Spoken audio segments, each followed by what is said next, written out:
situación hace como unos 10 años. Era una casa totalmente abandonada, como las tantas que hay en el centro histórico que están abandonadas. Entonces empezó a sucederse mediante un proyecto de recuperación edilicia de la casa, sobre todo, mediante un grupo de arquitectos y un grupo de personas interesadas también en el arte, pero también más que nada en la arquitectura. Entonces se empezó como a recuperar. La verdad que el primer trabajo fue mucho de recuperación, ¿no? Con armar los techos, limpiar los suelos, pintar las paredes, recuperar los cuartos. Eso fue un trabajo de arduo al principio. Al principio yo en ese momento no estaba. Y después, año tras año, siempre se está como arreglando algo, ¿no? También es parte el proyecto de la casa, siempre es parte, sí, de recuperar algún espacio, arreglarlo porque es una casa vieja. Eso es el comienzo. Luego empezaron a aparecer más colectivos vinculados al artístico y a diversos proyectos culturales, como la Escuelita Popular y Feminista. Eso ayudó a que un montón de mujeres aprendieran a leer y escribir. Luego también hubo un colectivo que se llamó Mujeres de Frente, que ahora están aquí a una cuadra, en su propio edificio, que trabajaba con hijes de excarcelarias o carcelarias. Y después más colectivos vinculados a teatro, danza, audiovisual. También eso después fue mutando. La casa tiene como muchos procesos de mutación a lo largo de estos 10 años. Yo llegué hace como unos 5 años. A mí me interesó formar parte de un colectivo comunitario. Era para mí un aprendizaje aprender todo lo que es tejer un espacio cultural comunitariamente, vincularse a tomar decisiones con otros y otras, ver lo que es sostener un espacio autogestionado completamente, donde bueno, hay que estar como vinculándose con el territorio. Y llegué como hace unos 5 años más o menos a Catapulta. Ajá, Catapulta. Yeah. Yo soy bailarina y busco experiencias en la danza. Me gusta decirle más experiencias que investigación, porque investigación parece que mirarlas desde afuera algo. En cambio, experiencias es sumergerse, ¿no?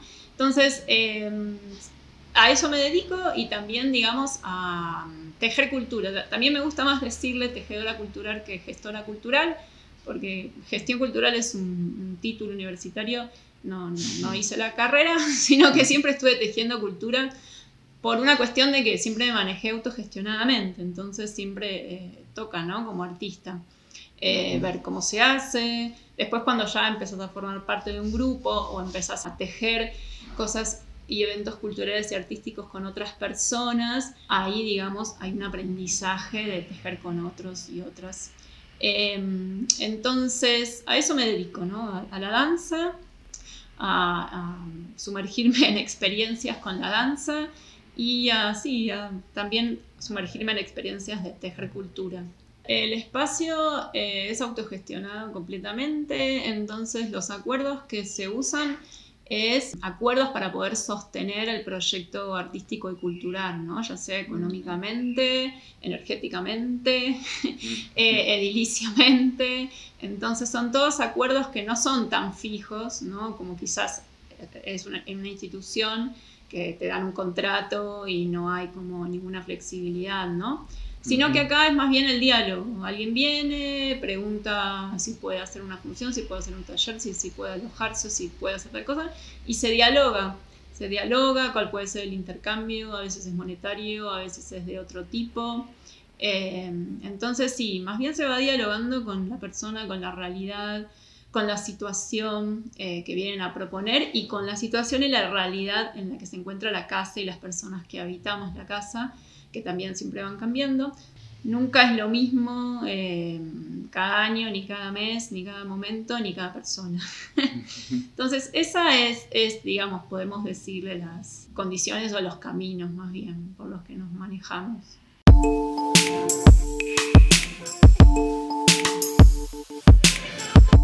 Los momentos álgidos que uno se bajonea, ¿no? Y cae un poquito la energía y eso. Son a veces, digamos, sostener proyectos culturales y artísticos, que venga gente. También, obviamente, estamos completamente vinculados con las situaciones sociales, ¿no? Del país y de la ciudad Quito. Entonces, a veces suceden situaciones que hay que modificar en la marcha algún proyecto porque hubo una situación social en el país o en la ciudad. Entonces también el pensar, ¿no? El volver a reformular las ideas porque algo pasó. Entonces, pero bueno, la verdad es que no sé si decirle problemas, porque también es lo que toca, ¿no? Es lo que toca en general en la vida, ¿no? Son situaciones que a veces si te ponen mal, te quitan energía, te bajonean. Pero bueno, toca también meterle la creatividad, ¿no? Creo que también el tejer cultura y organizar un espacio y es también poder tener una cabeza, digamos, creativa ante las circunstancias que podrían bajonearte y decir, bueno, ya fue, mando todo al carajo. ¿Cómo abordar esas situaciones, ¿no? Límites en que uno dice, mando todo al carajo porque no salió lo que estaba planificado y gastamos un montón de energía y qué sé yo. Y no hacer eso y decir, bueno, a ver, cómo creativamente podemos encontrar fisuras, ¿no? Para que sigan regándose el líquido y seguir creando.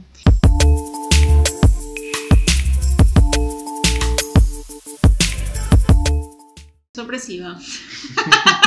Sí, básicamente sorpresiva. Caótica, digamos. Nunca es estable.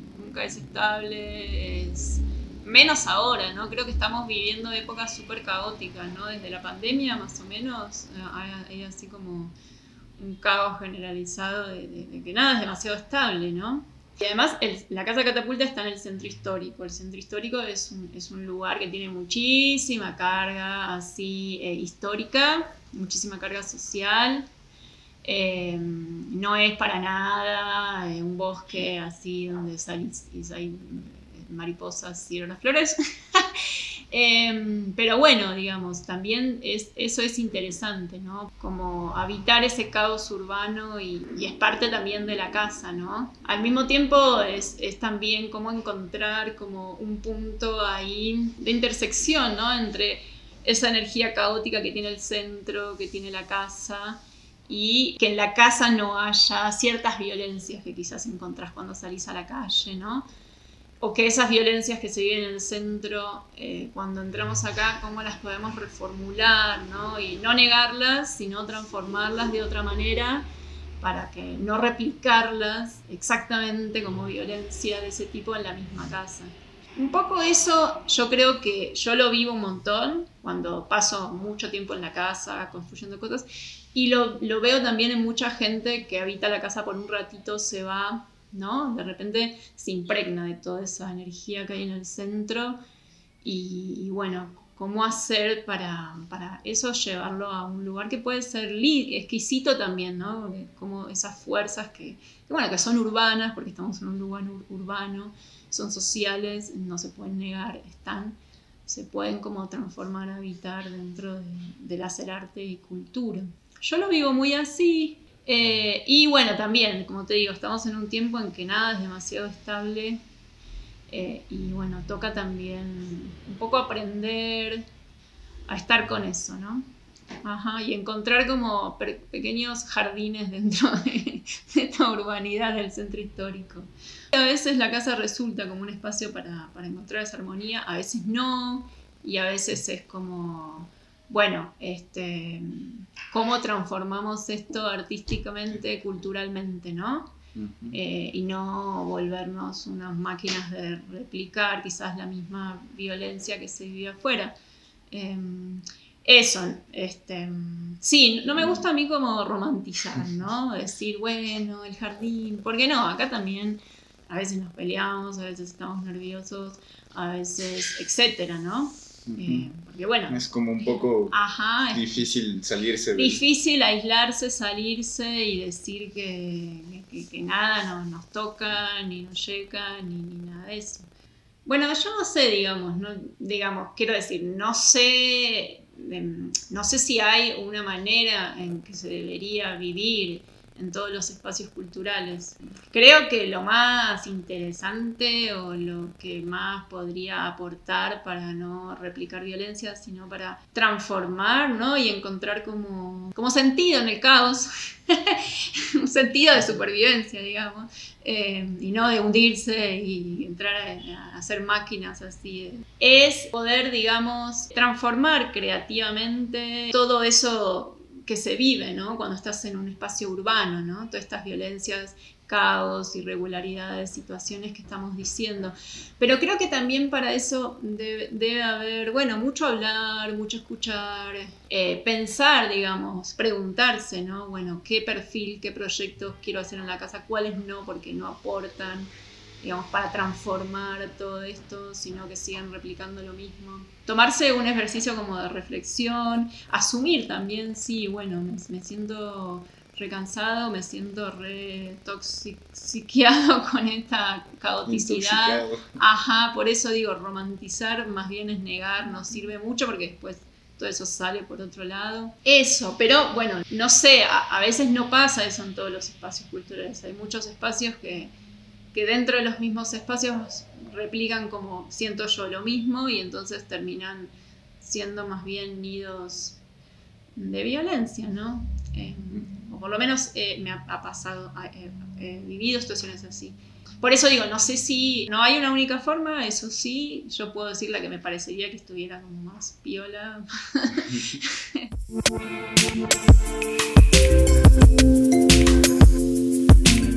Bueno, es imposible como separar lo emocional, ¿no? Es imposible, es absurdo, más en espacios autogestionados, comunitarios, que implican mucho diálogo, porque no tienen un reglamento fijo, como te digo.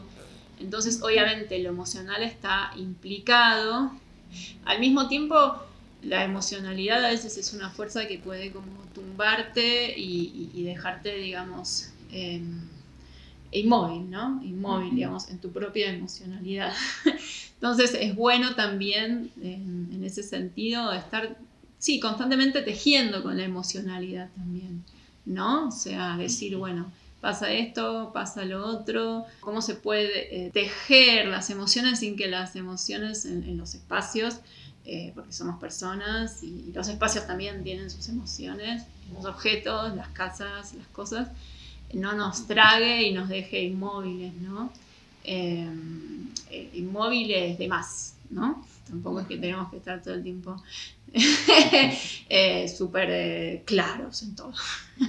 Tampoco es que se pueda. Claro, a veces uno no sabe qué, ni cómo, ni nada, digamos, y es parte también de la emocionalidad.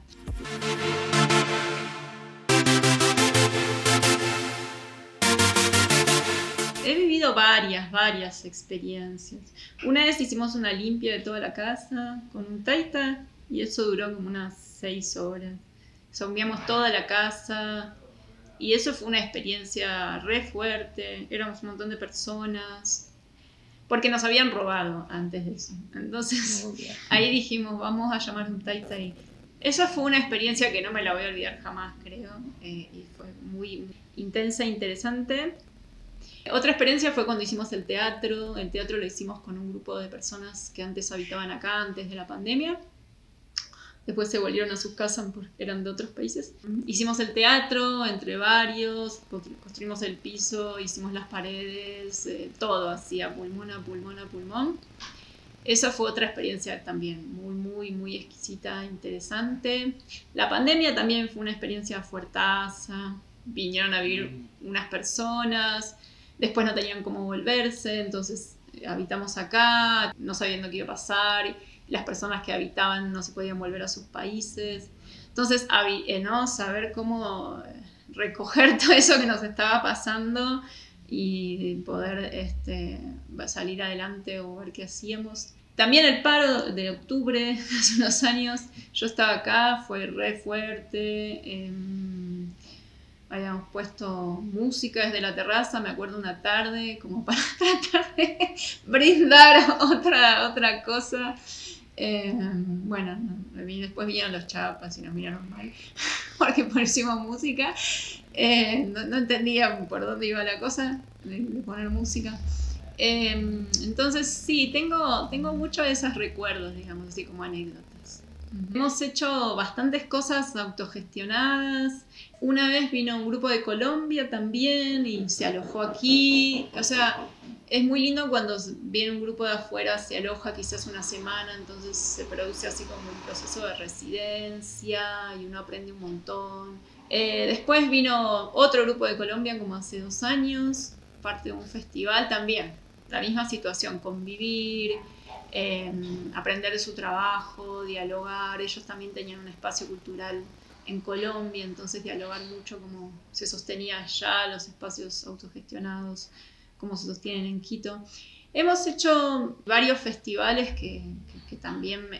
Ferias del libro, también recuerdo, en un momento sacamos la biblioteca a la calle y venían así personas a leer y se sentaban en la tarde en la vereda. En este momento estamos más trabajando, la verdad, con proyectos artísticos, que creo que también es una forma, es una educación, ¿no? Pero en otros momentos hubo colectivos específicamente que eran escuelas, ¿no? Que ayudaban a alfabetizar, como la Escuelita Popular y Feminista, pero con la pandemia ya, bueno, hubo un proceso de que no se pudo seguir sosteniendo eso.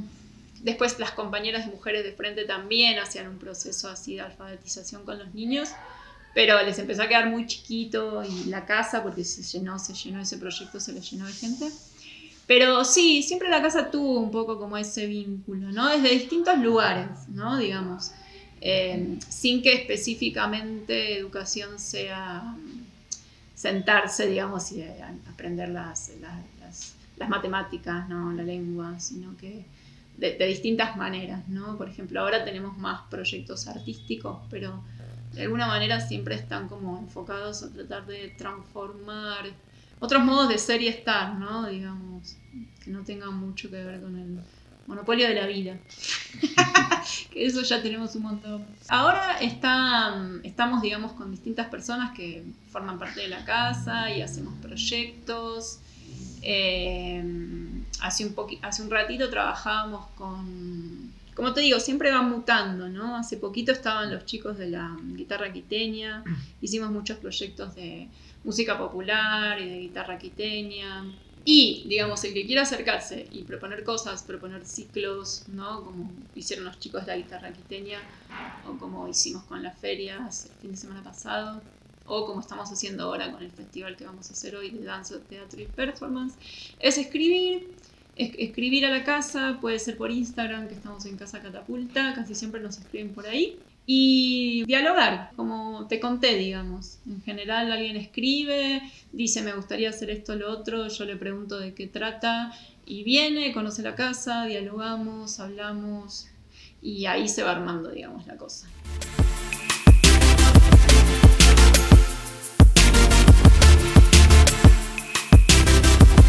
En general necesitamos reglamentaciones más flexibles. A veces nos piden que tengamos ciertas legalidades que requieren una reglamentación que no coinciden con la vida de los espacios culturales. Entonces, porque los espacios culturales son un montón de cosas, son teatro, a veces son biblioteca, a veces son feria, a veces son, ¿no? Somos como una diversidad de mundos en un mismo lugar. Entonces, a veces las reglamentaciones separan mucho. No ven esto que te estoy diciendo, tejer cultura, ¿no? Es muy distinto a gestionar. Gestionar siento yo que es más separar. Tejer es todo va junto en un punto, ¿no? Entonces no ven esa visión, entonces a veces separan, ¿no? Hay una reglamentación para teatro, otra para bar, otra para alojamiento, otra, lo cual se nos hace como muy imposible poder tener ciertos permisos o lo que sea, para que, sobre todo, por lo menos para mí, digamos, para que después no tener problemas ni jodan. Es un poco de flexibilidad en esos temas, ¿no? Porque muchas veces esos permisos son para subsidios, si no los tenés no hay subsidios y no sé qué, pero es muy difícil sacarlos, etc. Y después, digamos, que se nos visibilice como espacios que estamos construyendo cultura y arte dentro de la ciudad. ¿no? Porque si no estuvieron este espacio y un montón otros, como la mitómana, el útero, un montón otros que están por ahí, digamos, ¿no? Habría como también un cierto vaciamiento, ¿no? Entonces a veces no se nos visibiliza como eso, sino como algo que está ahí, están haciendo lo que pueden, ¿no? Y no es así, digamos. O sea, bueno, personas como vos y como yo vamos a los espacios, pero después hay gente que quizás no se anima, ¿no? Que piensa que tiene que ser artista para venir o que tiene que ser... Y no, nada que ver. A mí me encanta cuando veo a alguien que no es artista, que viene al espacio de una función de teatro, que ese es lo más difícil, ¿no? Que venga el vecino o la vecina, que se dedican a cocinar, no tiene nada que ver con el arte. Entonces, que se animen a venir, que no hace falta ser artista ni nada de eso, que acá en los espacios culturales en general lo rico que tiene es esa diversidad. Digo esto porque en este momento en la Casa Catapulta nos dedicamos más a hacer proyectos artísticos. Entonces, a veces cuando haces proyectos artísticos, lo difícil es que no seamos los mismos, viéndonos un poco. Que se animen a venir, que este es un espacio de mucha acogida, hermoso, que siempre tratamos como de que sea muy cálido y agradable, y que libre de violencias, que sea un espacio seguro. Invitarles a eso, a confiar en eso y a venir. Y luego me habías preguntado perdón, ¿qué me habías preguntado? Como la visión de futuro que tiene. La visión de futuro. Bueno, esa es una pregunta para mí difícil de responder porque la verdad es que nunca sucedió mucho eso en esta casa. Nunca sucedió mucho en esta casa porque la gente va rotando un poco, entonces siempre cambió un poco. Pero bueno, hay algo que siempre se mantuvo, digamos, la casa misma, ¿no? Como espacio cultural y artístico, tratando de brindar otras posibilidades dignas, ¿no? De ser y estar, digamos. En general siempre nos manejamos con proyectos así, populares, culturales, autogestionados, tratando de integrar, tratando de dar espacio. Pero, digamos, sí, no te podría decir así específicamente, vamos a hacer esto y esto, de acá a un año. En todo caso, hay esa visión de que, más allá de la rotación de la gente, el espacio se mantenga y se mantenga bajo esa dinámica, digamos así. De la Exacto, es que es algo que me parece que ya está un poco en la casa porque siempre se mantiene, desde hace años se ha mantenido así. ¿Ves? Si te digo, en 10 años ha pasado de todo en esta casa, desde que yo estoy ha pasado de todo, me imagino que antes también. Y acá está todavía la casa. Así que bueno, creo que ese es como el gran proyecto a futuro que más tiene la casa.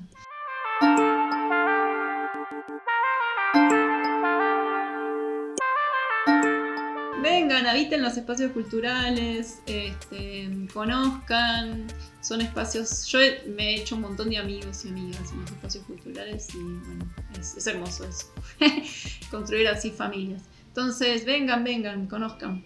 Gracias. Estamos en el Instagram como Casa Catapulta, también estamos en el Facebook como La Casa Catapulta y estamos en el Centro Histórico en Olmedo y Guayaquil. Así que nos pueden como escribir, más bien al Instagram, en general ahora es donde más nos escriben, es ahí. Nos pueden escribir y contactarnos con confianza.